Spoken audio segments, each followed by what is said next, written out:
ज्वलंत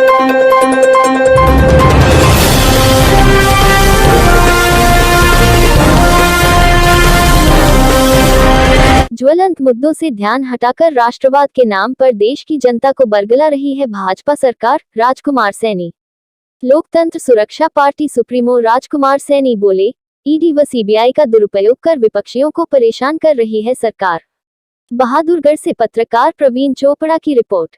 केंद्र सरकार सत्ता के अहंकार में ईडी व सीबीआई का दुरुपयोग कर विपक्षियों को परेशान करने के साथ साथ अन्य पार्टियों की स्थापित सरकारों को तोड़ने का काम कर रही है, जो कि एक स्वस्थ लोकतंत्र की हत्या के समान कार्य है। यह बात पूर्व सांसद एवं लोकतंत्र सुरक्षा पार्टी सुप्रीमो राजकुमार सैनी ने बहादुरगढ़ में पार्टी के प्रदेश उपाध्यक्ष एडवोकेट मुकेश सैनी के बादली रोड स्थित कार्यालय पर मौजूद पत्रकारों से बातचीत करते हुए कही।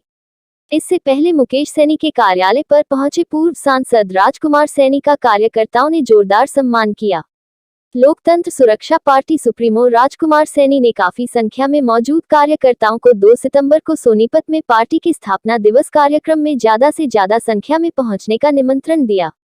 बाद में पत्रकारों से बातचीत में पूर्व सांसद राजकुमार सैनी ने कहा कि केंद्र की भाजपा सरकार नौटंकी करके लोगों का ध्यान बढ़ती बेरोजगारी, महंगाई, बदहाल कानून व्यवस्था, बदहाल शिक्षा, चिकित्सा से हटाने का है। आमजन के रोजमर्रा की जरूरत से जुड़े मुद्दों से दूर भागकर भाजपा सरकार कभी थाली, कभी ताली तो कभी भारत की आन बान शान तिरंगे का राजनीतिक रूप से फायदा लेने के लिए इस्तेमाल कर जनता को गुमराह करने का काम कर रही है। उन्होंने कहा कि देश के तिरंगे की आन बान शान के लिए आज भी देशवासी अपनी जान तक कुर्बान करने को तत्पर रहते हैं, मगर भारतीय जनता पार्टी हर घर तिरंगा अभियान चलाकर अपनी नाकामी छुपाने के लिए देश के अंदर मौजूद ज्वलंत मुद्दों से लोगों का ध्यान हटाने का काम कर रही है। उन्होंने कहा कि मोदी सरकार को देश व राज्यों में हर घर अभियान चलाकर रोजगार, हर परिवार को रोजगार, अच्छी शिक्षा व बेहतर चिकित्सा सेवाएं प्रदान करने का काम करना चाहिए। उन्होंने कहा कि सिर्फ ताली बजवाने, थाली बजवाने या घरों पर झंडा लगवाने से इन ज्वलंत समस्याओं का समाधान नहीं होगा। उन्होंने मोदी सरकार से कहा कि अब राष्ट्रवाद का नारा नहीं चलेगा और आगामी चुनाव में भारतीय जनता पार्टी को सत्ता से बाहर होना पड़ेगा, क्योंकि देश की जनता अब जान चुकी है कि ताली थाली बजाने और हर घर पर झंडा लगाने से बढ़ती बेरोजगारी, बदहाल कानून व्यवस्था, बढ़ती महंगाई, बदहाल शिक्षा, चिकित्सा की समस्या का समाधान नहीं हो सकता। राजकुमार सैनी ने कहा कि समाज का ओबीसी व एससी वर्ग अभी तक सोया हुआ है अपने अधिकारों को लेकर। जिस दिन ओबीसी व एससी समाज जागरूक हो जाएगा, उस दिन इस समाज का दमन भी खुद रुक जाएगा। राजकुमार सैनी ने राज्यपाल भगत सिंह कोश्यारी द्वारा सावित्रीबाई फुले पर की गई अपमानजनक टिप्पणी पर उनकी कड़ी निंदा करते हुए कहा कि उन्हें अपने पद की गरिमा का ध्यान रखना चाहिए। प्रदेश उपाध्यक्ष एडवोकेट मुकेश सैनी ने पार्टी सुप्रीमो राजकुमार सैनी को आश्वस्त करते हुए कहा कि 2 सितंबर को सोनीपत में होने वाले पार्टी के स्थापना दिवस कार्यक्रम में बहादुरगढ़ से सैकड़ों की संख्या में कार्यकर्ता शिरकत करेंगे और भविष्य में पार्टी व संगठन को मजबूत करने का काम किया जाएगा। इस अवसर पर प्रदेश उपाध्यक्ष राम कुमार प्रजापति, हल्का प्रभारी उमेद सैनी, शहरी अध्यक्ष जय भगवान जानगड़ा, मंडल अध्यक्ष मदन सैनी, कानौंदा मंडल अध्यक्ष रोशन प्रजापति, एससी मोर्चा अध्यक्ष शमशेर लाडवाल, युवा शहरी अध्यक्ष मोनू प्रजापति, मंडल संजय सैनी, मीडिया सलाहकार देवेंद्र सैनी सहित काफी संख्या में कार्यकर्ता मौजूद रहे। आज हमारी पार्टी का यह मीटिंग करने का बहादुरगढ़ के अंदर 2 सितंबर को सोनीपत के अंदर शांति ज्ञान गार्डन में स्थापना दिवस है। उसका इन्विटेशन देने के लिए मैं आज बहादुरगढ़ में आया हूं।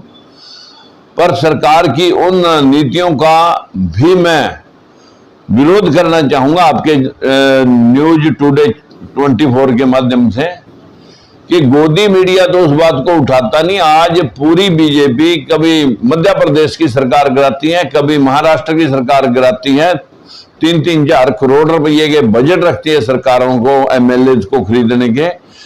उनके पास अभी हरियाणा के अंदर तनख्वाहें देने के पैसे तो नहीं, लेकिन ये कन्फर्म है कि अब बहुत ज्यादा देर ये ताली थाली और झंडे बांटकर झूठा नाटक राष्ट्रवाद का नहीं चलेगा। रोजगार का लोगों को हिसाब बताना पड़ेगा कि कितने लोगों को रोजगार दिया, क्योंकि इंडस्ट्री ठप होने से सब लोग घर पे बैठे हैं। और जो सीबीआई और ईडी के माध्यम से जो बाकी की सरकारों को गिराने का जो गंदा प्रयास इस देश के अंदर चल पड़ा है, ये जो मंसूबे हैं कि इसको हिंदू राष्ट्र बना करके और मनुस्मृति लागू की जाएगी, जिसमें कभी दलित और पिछड़ा पढ़ाई नहीं कर सकता था, चारपाई पर नहीं बैठ सकता था, और ठीक इसी प्रकार से वो अपने हकों के लिए अपनी जुबान नहीं खोल सकता था। अब ये गए दिनों की बात होगी। 2021, 2022 और 2024 तक एक बहुत बड़ा फेरबदल देश में होने वाला है। प्रदेश की कार्यकारिणी को लेकर आप क्या कहेंगे? काफी आपके दूसरी पार्टियों में चले गए सर। नहीं, हमारे पास जो लोग गए थे वो वापस आ लिए और आने के लिए बाकी के तैयार बैठे हैं। ये बात मैं जरूर कहूंगा, जो स्वर्ण कास्टों के लोग थे वो हमें नीचा दिखा करके इसलिए गए, उनकी मानसिकता ये थी कि ओबीसी में से कोई नेता ना पनप जाए। बस इस पीड़ा में हमने उनको टच नहीं किया। जो हमारे साथ कई लोग लगे हुए थे जो जींद इलेक्शन में हमें धाराशाही करके गए और भीतर घात के जरिए वो बीके मोटे पैसे लेकर के बीच इलेक्शन में हमारे से गए थे। नगर परिषद चुनाव में हार के क्या कारण बनते हैं?